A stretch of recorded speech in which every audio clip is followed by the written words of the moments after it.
Na hizi taarifa tumezitoa nyumbani kwao. Jana nilikuwa na mama yake, kanipa mkanda mzima jinsi nilivyokaa. Lakini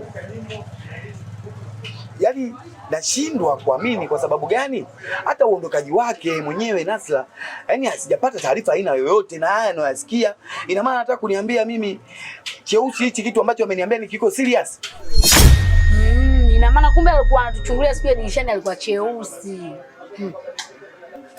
Anyway, mimi hapa sasa hivi ingawa wao pia umenithibitishia hili, lakini inanibidi mimi sasa hivi hapa nitoke niende kwa kina Nasra. Yeye ndio anatakiwa mimi anithibitishie ukweli mzima kuhusiana na hili jambo ambalo linaendelea. Yaani siwezi kuamini hichi ambacho nakisikia na wewe kwako. Yaani nahisi kuchanganyikiwa kabisa. Hebu ngoja kwanza, subiri. Mimi sikiliza kwanza.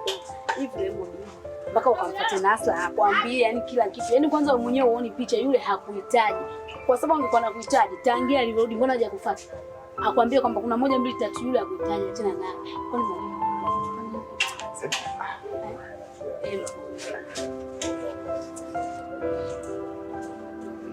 mimi ngoja kwanza wa mpenzi, nishakupenda sasa fanyaje, kwako sijiwezi, au shaniloga sanisembeje, nabaki gugumizi, napendaga kweli.